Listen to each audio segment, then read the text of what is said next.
Christmas Day has arrived again. About a month ago, probably a month ago, I had an email about a frame drop through, and I absolutely fell in love with this frame just from the email. And as you know, if you've watched this channel recently, most of the frames that I fly are the hyperlows, which I absolutely love. But this frame really tickled my fancy. So what I did is sent the company in question, which is Catalyst Machineworks, an email. And that email pretty much said, I've just had this picture of this frame arrive via email. I absolutely love this frame. I'd love to do a review on it. Most of the frames that I fly are the hyperlows, etc, etc. If you'd send me out a frame, that would be absolutely amazing. If not, I'll probably buy it anyway. And Catalyst Machineworks are of course relatively well known in the industry, and I didn't sort of expect much of a reply. I just hoped I would get some sort of courteous response. And anyway, Neill from Catalyst Machineworks said he'd send me this, which is the Catalyst Machineworks Smooth Operator. And I'll flash up a picture of this frame, which made me sort of fall in love with it. And it is absolutely stunning. So if we kind of have a look at what we've got. So we've got a GoPro session mount, good quality. And look at that for attention to detail. So you've got Smooth Operator printed on the back. And essentially this is a 5-inch freestyle frame. And some of the bits which caught my eye were the low profile, and it just looked so damn sexy that I was really excited about it in a way that I haven't been probably since the Hyperlow CG. So we've got a bag full of bolts and hardware. Got a couple of Catalyst Machineworks battery straps which feel pretty good quality. Got some stickers, and we've got what is probably either the bottom plate or the top plate with pre-installed press nuts. And that looks like a very strong piece of carbon, very nicely cut as well. So we've got all these other carbon bits and arm braces. So as normal, what I'm going to do is I'm going to have a look through this, I'm going to have a play with it, and then we'll talk through the actual frame design and what I think about it. And see what the score is. But I'm really excited about this guy. He's also sent me some of the extras you can get for it, which I think this TPU piece is to give you a little bit more room if you want when building. This I think is kind of like a VTX extension plate. Just to give it a little bit more support for your antenna, I think. And don't know what that is, but I'm guessing I'll work it out. So yeah, so let's put this together and see what we've got. Right, so here we go. Smooth Operator, Smooth Operator. Right, so I've put this guy together for the additional parts that you can get for it if you wish to do so. This part, which I wasn't sure about, is basically a camera angle part. So the frame itself comes with a 30 degree GoPro angle, and this one raises it to 40 degree, which I asked him to send me. So basically what we've got here is the frame just roughly put together, and as you can see, it's a bit of a beauty. I've just stuck some of my old Mr. Copper motors on here, just to get a flavour and a sense as to what it sort of looks like when it's built. But I'm waiting for some new motors for mine, and when they arrive, I'll stick those on. So what we've got is a 5-inch freestyle frame, and this frame is really designed specifically for freestyle. So for those people who want to run a GoPro session, or the larger GoPro Hero 6, etc., and use their quad to get really good freestyle footage. And everything about it is really designed to make this section, this footage, this camera part of it, work as best it possibly can. It's a squashed X or a H frame, so basically the motors, the width here is longer than the width here, and it's designed that way so you don't get props in view when you're flying. We've got slender arms which are 10mm wide and they're 5mm thick, and at the back we've got a 4mm arm brace, and at the front a 5mm arm brace. The bottom plate is 3mm carbon and the top is 2mm. And I think, yeah, the camera parts look like they're 2mm as well. And having put this all together, even sort of not screwed down particularly tightly, this thing is as solid a frame as I've ever seen. There is just no wiggle or flex or anything in it at all. Now I'm just going to take off this camera and then you can have a look at it better. But basically this entire quad is built around really clever 3D printing, and the design of this action camera is sort of key to this part here, this 3D part, and the whole design of this front end is really to disperse force. So if your camera takes a big blow, it will bend slightly back to absorb some of that impact on this 3D printed TPU section. And it's the same with the camera cage at the front. It's actually mounted to a 3D printed bulkhead at the back, so if you have a direct impact on the front, there's the slightest bit of wiggle which should stop this sort of cracking or breaking, etc. And the purpose of this brace is really just to A, remove as much flex as humanly possible, but B, it allows the arms to be mounted here with only 2 bolts. And as you can see, the front brace is mounted to the rear of the motors with longer bolts and washers. And the design of that is essentially, in a massive crash, this brace will basically take and spread the force, and whichever way you impact your arm, you're not getting that sort of lateral force, that swinging force, which on a 2-bolt frame with no sort of additional protection here possibly could crack this section where your arm joins in. At the back there isn't so much need for that because most huge crashes are obviously front end, so the back brace is slimmer and a little bit lighter. So I'll just take this off and then you can see a little bit better. And to do that, all you simply do is just remove the 2 bolts here, which basically go into press nuts at the other side of the GoPro session mount. Right, so here it is with the GoPro session mount removed, and as you can see the mount is held in by these 2 long bolts which go through this TPU section here, and again this TPU section here, which is the part which decides what angle your GoPro session is running at.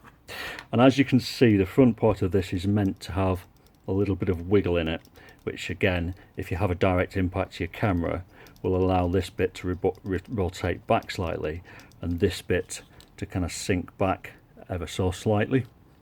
Now, on a recent products bulletin, Neill advised people not to use the bolt which should be set in here, as when potentially in a huge crash, when this whole part sort of rotated backwards, it could cause the bolt to rip into the TPU.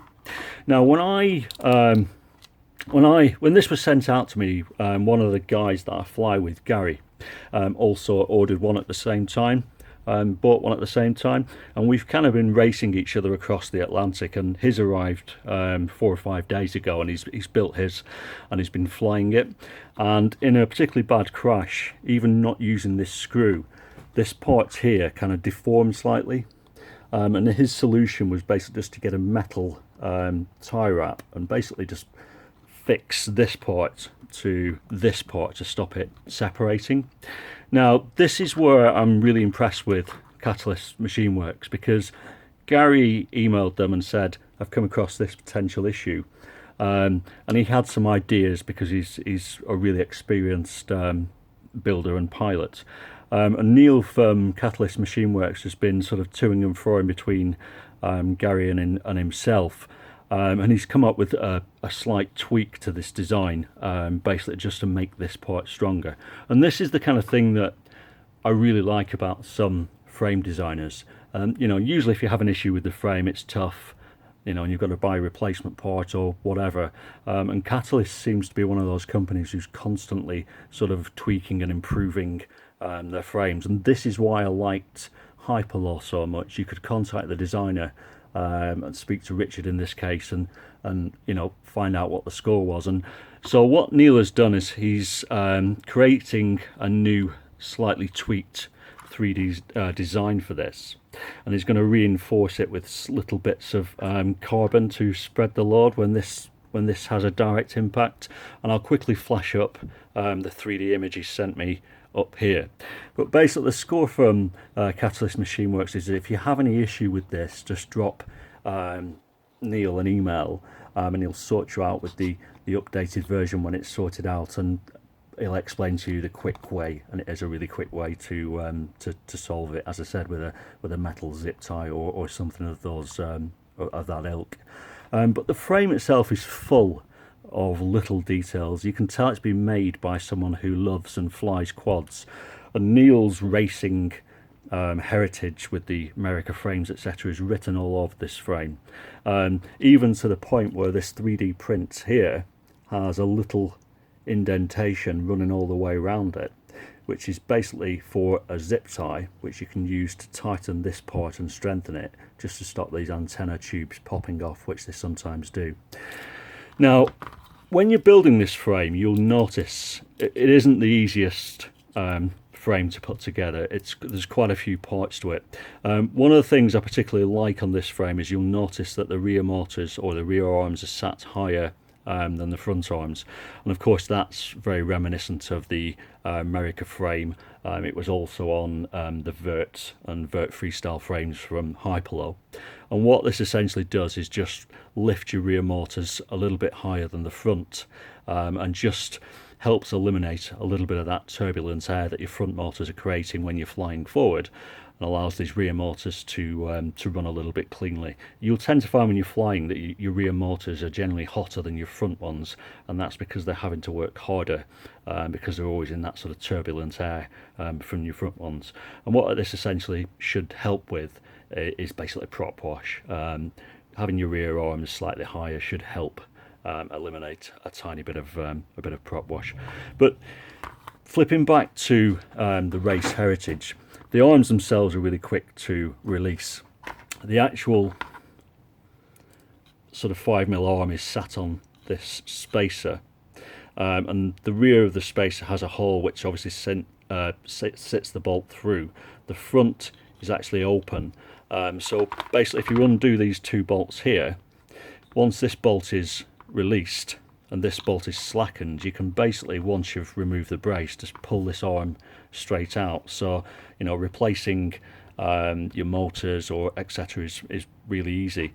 In addition, and you probably haven't noticed, such is the quality of the cut, but this part and this part are actually two different plates, and they're cut basically along here.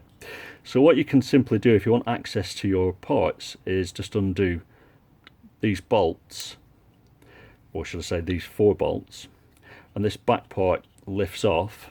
You can undo these bolts and this part lifts off. On the reverse, you've got this plate here, and again you've got 1, 2, 3 bolts, and that lifts out. So if you've got an issue with components, you need to change your 4-in-1 ESC, or your wires come off your flight controller, etc.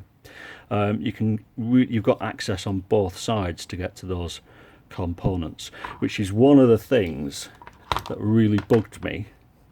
And I'm sorry about this, Rich, which really bugged me about my Hyperlow Vert Freestyle, which, as you can see in its dismantled form, is a similar sort of design, but if you take this bottom plate off, literally everything flops and folds around. And I love that frame, but I found it too hard for me to live with in terms of maintenance. Where with this guy, if I need to access me 4-in-1 ESC, etc., I can remove this plate, I can remove this plate, or I can remove the bottom plates. Speaking about flight controllers and 4-in-1 ESCs, another quirk or unusual thing about this frame is, because we're using a slam stack, there isn't a huge amount of space here. And this frame is designed in a rather unusual way. So it's designed to have your 4-in-1 ESC, which would sit on the reverse of this plate here with the receiver, and then on the back it's designed to have your flight controller and VTX sat here and here. And it's really designed that way just to elongate the build and obviously cram a large amount of components into a relatively low stack height. And obviously having a low stack height drops your battery closer to the centre of the mass. Obviously it drops it into line with your props, and just makes the quad fly in a more neutral manner. Now you might think that having your flight control at the back would cause you issues, but it doesn't at all, because the gyro is obviously calculating the angle that the quad is at any one time, and it doesn't matter if the gyro is here or even here. The gyros that we use in flight controllers are all of about 30p. They're really cheap, rubbish ones. If you had a really expensive gyro in a really professional manner and you're working for NASA, then you could argue that the centrifugal force would have some sort of effect in terms of velocity, etc., on the gyro. But given we're talking about a gyro, as I said, that costs about 30p, it doesn't make any difference whatsoever. So again, it will just sit, all your components will just sit inside, and if I want to remove the bottom plate, just to show you, I can do.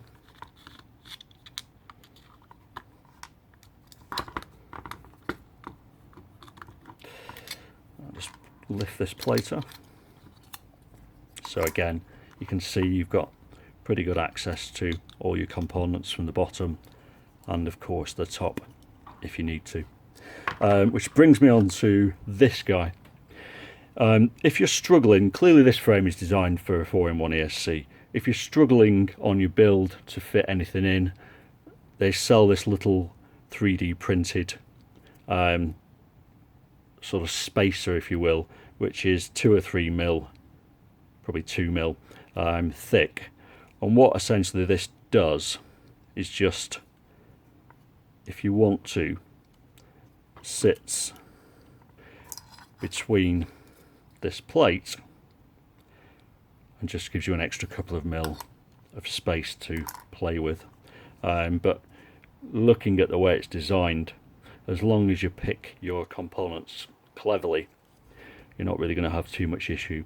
At the back we've got another 3D printed part, and inside that 3D printed part it's braced with normal aluminium standoffs, and you can see it's designed for a TBS Unify, I don't know if I've got one to hand actually, which comes with, have I got one? No, I haven't got one to hand. But if you're familiar with the TBS Unify, the SMA or PSMA pigtail has a couple of little screw holes that you can attach if you want to do so.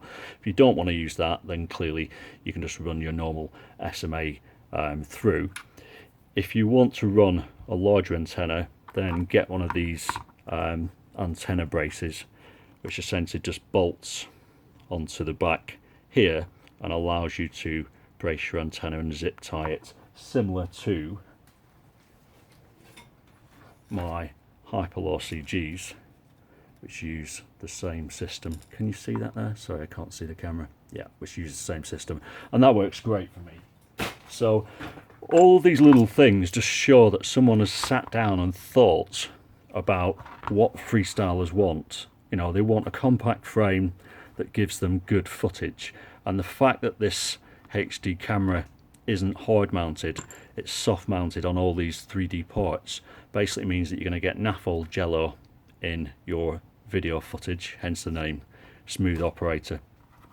And it also means in the event of a crash, because this front section is sat on the bulkhead, which you can see hopefully just here, this bulkhead has ever so slightly a little bit of give in it should you have a bad crash, and there is literally no flex torsionally or any other way in this frame.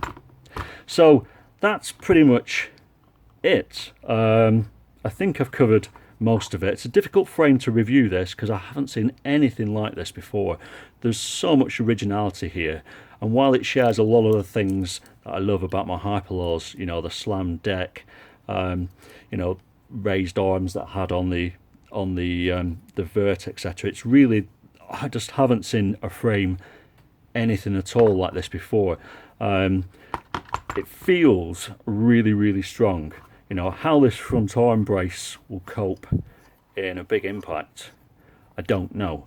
But if you break a front arm brace, then if this wasn't braced here, you'd break an arm. So I'm guessing it will just cope with it really well. And because it's mounted and they've used washers at the front, it's not really going to damage your the base of your motors in a hard crash. I love the way that they've separated the top plate into two parts here, which allows you to individually get to your components. I love the way that you can get to the bottom as well, so you've really got as much access as you're ever going to have, and it really takes away the slightly fiddly issue of these spacers, etc. when you're building it. When you're building it, it's one of those frames that you'll build the frame around the build that you're actually doing, rather than just take the top plate off, shove your 4-in-1 ESC, wire it up, etc. Neill has a really good build video on his YouTube page. There's also loads of other videos about the concept of this and all the revisions that they went through. It's got as much detail in it as I've ever really seen on a frame, even to the point that you can run any micro camera here, and you can have your camera as far forward as you like or back, and obviously you've got two heights that you can put it at as well. So my thoughts on it, I suppose, to sum this up, I absolutely love it. I think it's going to be a relatively tricky build, and it's not a build for, you know, brand new builders. But if you're, you know, if you built a frame before and you know your way around, because we're using a 4-in-1 ESC and flight controller, just make your life easy and possibly use a flight controller like the Pyroflip F4, or in my case I'm going to use the Hobby Wing stack, which just simply wires together. That's the Pyroflip F4 with its perfectly flat back, and these can just basically connect directly to a 4-in-1 ESC.